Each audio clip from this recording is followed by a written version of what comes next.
আসসালামু আলাইকুম everyone, welcome to সময় এগ্রো ফার্ম। আপনাদের সাথে রয়েছি আমি জিলান। আমরা যারা ডিমের জন্য মুরগি লালন পালন করে থাকি বা অনেকে দেখা গেছে গ্রামে 10টা-15টা মুরগি লালন পালন করে থাকে, খোয়ারের মধ্যে লালন পালন করে বা খাঁচায় লালন পালন করে, দেখা গেছে ঘরের ডিমের চাহিদা পূরণ করার জন্য। তো অনেক সময় দেখা যায় কি আমাদের মুরগিগুলি রেগুলার ডিম দেয় না। হ্যাঁ, দেখা গেছে 2-4-5টা ডিম পাড়ার পর মুরগি গ্যাপ দিয়ে দেয়।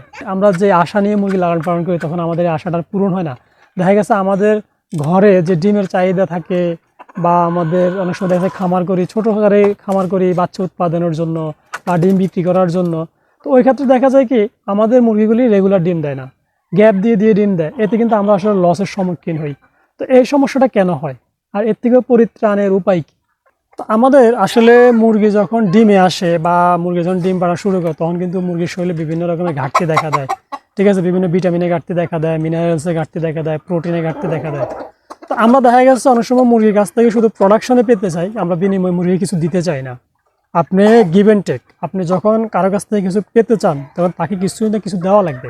ঠিক তেমনি আপনি মুরগির কাছ থেকে যদি ভালো পরিমাণে কোনো রেজাল্ট পেতে চান, কোনো ভালো কিছু পেতে চান বা রেগুলার ডিম পেতে চান, সেক্ষেত্রে আপনি মুরগিকে সেই পরিমাণ পরিচর্যা করতে হবে, সেই পরিমাণ খাবার দেওয়া লাগবে, সেই পরিমাণ মেডিসিন দেওয়া লাগবে। ঠিক আছে, একটা মুরগি টানা যখন ডিম পারবে তখন কিন্তু তার শরীরে নানান রকমের ঘাটতি থাকে। সেই ঘাটতিটা আপনি খাবারের মাধ্যমে পূরণ করবেন, কারণ আবার খাবারের মাধ্যমে কিন্তু সব কিছু পূরণ হয় না। সেক্ষেত্রে আপনি অবশ্যই মেডিসিনও দেওয়া লাগবে। তো আমরা হয়তো অনেকে এই জিনিসটা জানি না যে ডিম পাড়ার সময় মুরগিকে কোন খাবার দেওয়া লাগবে, কোন মেডিসিন দেওয়া লাগবে, কীভাবে দেওয়া লাগবে। হ্যাঁ, তো যে কারণে আমাদের এই সমস্যাগুলো হয়ে থাকে। তো আজকে ইনশাল্লাহ আমি আপনাদেরকে একদম ক্লিয়ার করে দিব আপনারা কি করবেন। দেখেন, আপনাদের মুরগি যখন ডিমে আসবে, যেমন আলহামদুলিল্লাহ আমার এই যে মুরগিগুলা, আমার এই মুরগিগুলো কিন্তু মাশাআল্লাহ রেগুলারি ডিম পাড়ে। ঠিক আছে, রেগুলারি মাশাআল্লাহ ডিম পাড়ে, আমি দেখে খুব ভালো ডিম পাই। তো আপনি কি করবেন মুরগিকে রেগুলার ডিম পাড়ানোর জন্য? আপনি কি করবেন, অবশ্যই যদি আপনার মুরগির কৃমির ডোজ করা না থাকে আগে কৃমির ডোজটা করাই নেবেন। কারণ কৃমির যদি মুরগির শরীরে থাকে তাহলে কিন্তু মুরগির যত খাবারই খাবে কোনো লাভ নেই। মুরগির খাবারের একটা অংশ কৃমি খেয়ে ফেলবে, এতে মুরগির শরীরে নানান রকমের ভিটামিনস, মিনারেলস, প্রোটিনের ঘাটতি দেখা দেবে। এই জন্য প্রথমে আগে অবশ্যই কৃমির ডোজ করাই নেবেন। আর যদি কৃমির ডোজ করানো থাকে তাহলে আর দরকার নাই, কারণ প্রতি 2 মাস অন্তর অন্তর কৃমির ডোজ করাই নেবেন। তারপর যেটা করবেন, আপনি অবশ্যই মুরগিকে, আমি দেখাচ্ছি আপনাদেরকে, দেখেন এই যে এই খাবারটা দেখছেন, এটা হচ্ছে লেয়ার 1 খাবার। ঠিক আছে, আমরা অনেকে ভুল করি, যখন মুরগির ডিমে পাড়া শুরু করে তখন কিন্তু আমরা মুরগিকে লেয়ার 1 খাবারটা দেই না। আমরা কি করি, তখন মুরগিকে চাউল খাওয়াই, খুদ খাওয়াই, ভাত খাওয়াই। ঠিক আছে, বা দেখা গেছে ব্রয়লার খাদ্য খাওয়াই। হ্যাঁ, তারপরে দেখা গেছে আমরা অনেক সময় কী করি, গ্রয়ার ফিড খাওয়াই। এটা কখনোই করা যাবে না। আপনার মুরগি যখন ডিমে আসবে তখন অবশ্যই আপনি মুরগিকে অবশ্যই এই যে খাবারটা দিবেন। এটা হচ্ছে লেয়ার 1। আমি আমার এই মুরগিগুলোকে খাওয়াই। আমার এই মুরগিগুলি আলহামদুলিল্লাহ ডিমে আসছে, তা আমি এই জন্য ওদেরকে লেয়ার 1 খাবার দিই। তো আপনি অবশ্যই আপনার মুরগিকে এই লেয়ার 1 খাবারটা দিবেন যখন ডিমে চলে আসবে। আর এই লেয়ার 1 খাবারের সাথে আরেকটা যেটা দিবেন আমি দেখাই আপনাদেরকে, সেই সাথে আপনারা মুরগিকে অবশ্যই এই যে দেখেন ইসেল দিবেন। ঠিক আছে, এটার মধ্যে ভিটামিন ই এবং সেলোনিয়াম এই দুইটাই আছে। তো মুরগির ডিমের প্রোডাকশন বেড়ে যাবে যদি আপনারা মুরগিকে ইসেল খাওয়াতে পারেন ডিম পাড়ার সময়। তাহলে দেখবেন যে আপনার মুরগির ডিমের প্রোডাকশন অনেক বেড়ে যাবে এবং রেগুলার মুরগি ডিম পাড়বে। আর ইসেলের সাথে আরেকটা মেডিসিন যোগ করবেন, সেটা হচ্ছে আমি দেখাই আপনাদেরকে, এই যে ক্যালপ্লেক্স। ঠিক আছে, এটাতে ক্যালসিয়াম, ফসফরাস ও ভিটামিন D3 আছে। এটা হচ্ছে ক্যালসিয়াম। আপনারা এই দুইটা ওষুধ, ঠিক আছে, দেখেন ইসেল এবং ক্যালসিয়াম। আর সেই সাথে দিবেন হচ্ছে এই যে খাবারটা। ঠিক আছে, এই লেয়ার 1 খাবারটা দিবেন। আপনারা যদি মুরগির ডিমে আসার পরে যদি কৃমির ডোজ করানো থাকে অবশ্যই কৃমির ডোজটা করাই নেবেন। কৃমির ডোজ করানোর পরে এই যে সকালবেলা দিবেন ইসেলটা 1 লিটার পানিতে 1 ml ইসেল দিবেন, এবং বিকেলবেলা দিবেন, দুপুরের পরে ক্যালসিয়াম দিবেন 1 লিটার পানিতে 2.5 ml।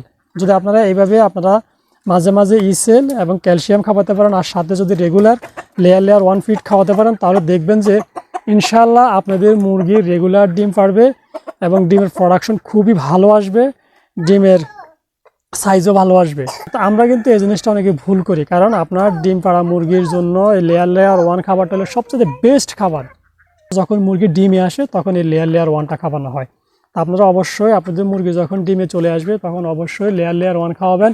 এটা আপনি দেশি মুরগি হোক, ফার্মি হোক, টাইগার হোক, সোনালি হোক বা শৌখিন, আমরা অনেক মুরগি লালন পালন করি, যে কোনো মুরগির জন্য এই ট্রিটমেন্টটা, ঠিক আছে? সব মুরগিকে আপনারা ডিমে আসলে এই ট্রিটমেন্টটা দেবেন। অবশ্যই লেয়ার লেয়ার 1 খাবার দেবেন, সাথে ইসেল দেবেন এক বেলা এবং ক্যালসিয়াম দেবেন এক বেলা। মাঝে মাঝে আরেকটা কাজ করবেন, মাঝে মাঝে আপনারা জিঙ্ক সিরাপ দেবেন।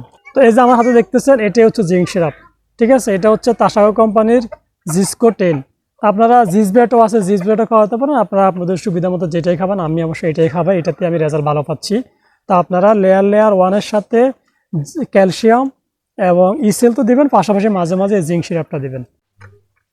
তো আমি আসলে আমার খামারে প্রতিনিয়ত আমার মুরগিগুলোকে যেভাবে লালন পালন করে থাকি, সেটাই আমি আসলে ভিডিওতে আপনাদের সাথে শেয়ার করার চেষ্টা করি। আমি আসলে এখানে আমার মন গড়ার মতো কোনো কথা বলি না, আগেও বলেছি এখনও বলি, আমি মন গড়ার মতো কোনো কথা বলি না। আমি আগে আমার মুরগির উপরে প্রয়োগ করি এবং ফলাফল যদি ভালো আসে ভালো বলি, খারাপ আসলে খারাপ বলি। তো ঠিক আছে, আলহামদুলিল্লাহ আমার এই মুরগিগুলি কিন্তু মাশাআল্লাহ ঠিক মতোই কিন্তু ডিম দিচ্ছে। আর একটা বিষয় হচ্ছে, ডিম পাড়া মুরগিকে আপনি দৈনিক 110 গ্রাম থেকে 120 গ্রাম খাবার খেতে দিবেন। ওদেরকে কখনো খাবার কম দেবেন না। আবার যদি খাবার কম দেন তাহলে কিন্তু আপনি যতই মেডিসিন দেন, যতই লেয়ার লেয়ার 1 খাওয়ান, তাতেও কিন্তু মুরগির ডিমের প্রোডাকশন কমে যাবে। আপনি অবশ্যই মুরগিকে প্রতিদিন 3 বেলা খাবার দিবেন এবং 110 গ্রাম থেকে 120 গ্রাম খাবার ওদের খেতে দিবেন, ঠিক আছে? এই নিয়মটা অবশ্যই ফলো করবেন। আমরা অনেক সময় দেখা যায় কি, মুরগির ডিমে আসার পরে খাবারটা কম দেই আমরা, সব ঠিক আছে, লেয়ার লেয়ার খাবার দিচ্ছি, ইসেল দিচ্ছি, তারপর দেখা গেছে ক্যালসিয়াম দিচ্ছি, মাঝে মাঝে জিঙ্কও দিচ্ছি, তারপরও মুরগির ডিমের প্রোডাকশন কম কেন জানেন? কারণ আমরা অনেক সময় মুরগির খাবার কমায় ফেলি, দেখা গেছে 3 বেলার জায়গায় 2 বেলা খাবার দিই, বা দেখা গেছে আমরা মুরগিকে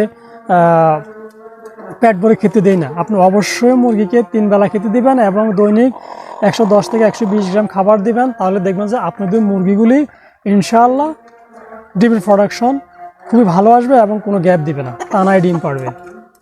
আর এছাড়াও মুরগির ডিমের প্রোডাকশন ভালো রাখতে এবং প্রতিদিন মুরগির কাছ থেকে ডিম পেতে আপনারা অবশ্যই ডিম পাড়া মুরগিকে 16 ঘন্টা আলোতে রাখবেন। 16 ঘন্টা আলোতে কীভাবে রাখবেন? সেটা দিনের আলো হোক বা কৃত্রিম আলো যেভাবেই হোক, ঠিক আছে? যদি আপনারা অবশ্যই 16 ঘন্টা মুরগিকে আলোতে রাখবেন। যদি দিনের আলোতে 16 ঘন্টা না হয় তাহলে অবশ্যই আপনারা লাইট জ্বালিয়ে হলেও 16 ঘন্টা আলোর ব্যবস্থা করবেন। যেমন খামারিরা কী করে, দেখা গেছে ভোর 5টা বা 6টা থেকে যখন জাস্ট দিনের আলোটা আসে, দেখা গেছে 6টা বাজে দিনের আলো আসলো, তখন থেকে খামারও শুরু করে দেখা গেছে আপনার রাত্রে 10টা পর্যন্ত আলোর ব্যবস্থা করে। সন্ধ্যার পরে কি করে, লাইট জ্বালিয়ে দেয়, লাইট জ্বালিয়ে দিয়ে 10টা পর্যন্ত মানে 16 ঘন্টা আলোর ব্যবস্থা করে। তো আপনারাও অবশ্যই আপনাদের মুরগিগুলোকে 16 ঘন্টা আলোর ব্যবস্থা করবেন, তাহলে দেখবেন যে ইনশাল্লাহ আপনাদের মুরগিগুলির আর ডিমের কোনো ঘাটতি থাকবে না, রেগুলার ডিম পারবে। তো বন্ধুরা, ভিডিওটি কেমন হলো অবশ্যই কমেন্ট করে জানাবেন। যদি ভালো লেগে থাকে তাহলে আমার ইউটিউব চ্যানেলটি সাবস্ক্রাইব করে এবং ফেসবুক পেজটি ফলো দিয়ে আমার সঙ্গেই থাকুন।